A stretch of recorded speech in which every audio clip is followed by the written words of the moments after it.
This is a Blender tutorial for beginners about creating a glossy material. I got a request on how to create a simple glossy material that looks great. Okay, so here we go. So let's open Blender 2.78 and see what we can do. I really try to keep this scene as simple as possible. Here I have a sunlight and I rotate it a little bit. Here is my camera facing forward and I will add a plane. Then I press the S key and scale this up. Press the 8 key and again the 8 key. Now we have a very big plane. Before I start giving this plane a material, let's open a small 3D view window and set it to rendered.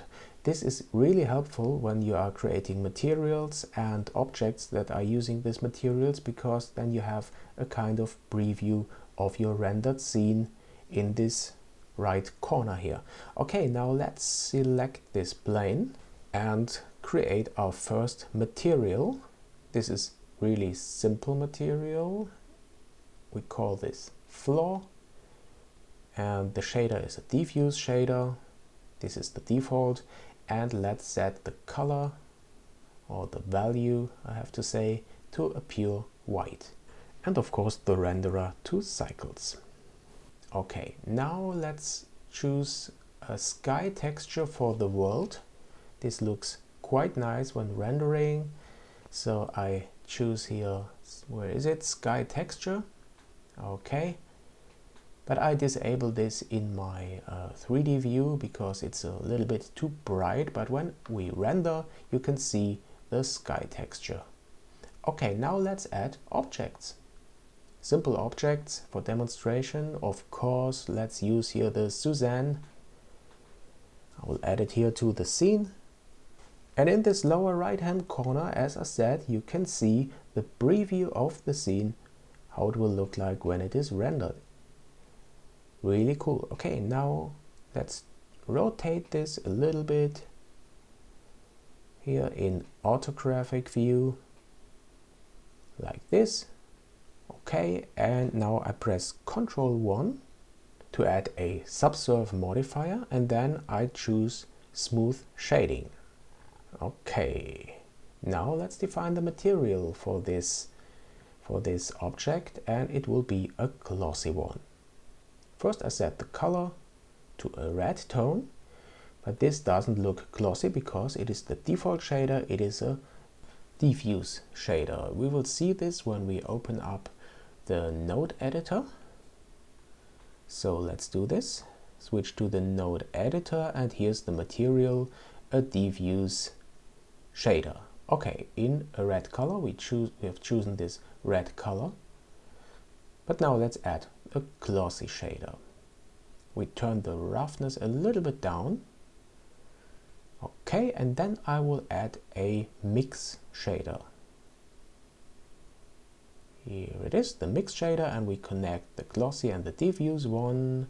And now it already looks quite glossy, perhaps a little bit too glossy.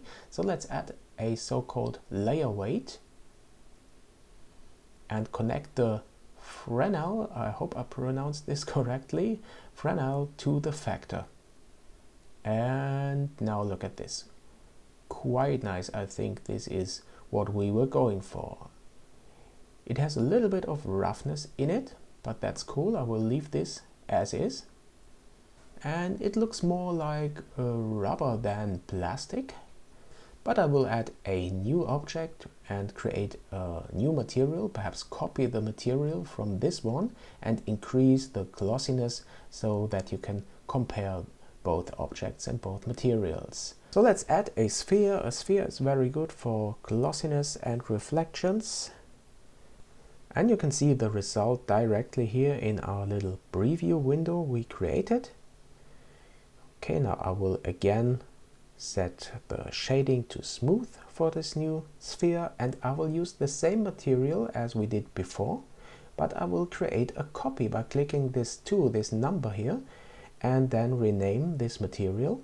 And when we change properties of this new material now, it wouldn't affect the source material. For example, I will change the color here to a blue tone. Okay, I will decrease the roughness now, but before I want to add a new light, a new lamp, and this time an area lamp. This gives us a nice reflection on this glossy new sphere. I will increase the size of this lamp to, let's say, 20, and the strength, yeah, let's say to 1000. Okay. Let's decrease the size, I would say to 10. Yeah, this looks quite cool as far as the shadows is concerned. And now we can change the properties of this material directly here in the panel on the right. And I will decrease the roughness to 0 to make this really glossy. And here you can see how the new area light is reflected in this new glossy sphere.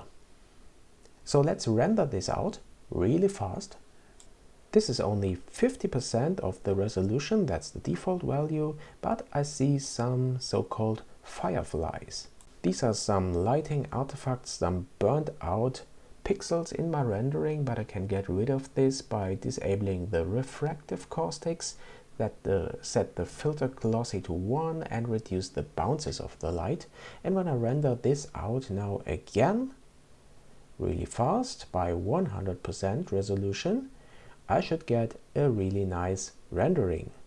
So again here, really fast. No, my graphic card isn't that fast.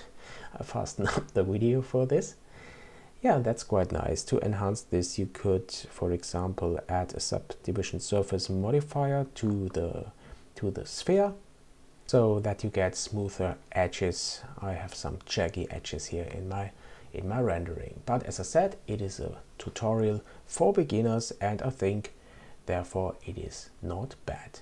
So I really hope you liked this tutorial, and please subscribe to my channel by using this link here, and I also added here 2 videos that might be interesting for you as well, because they cover similar topics. So thanks a lot for watching, guys, and see you soon here on my channel.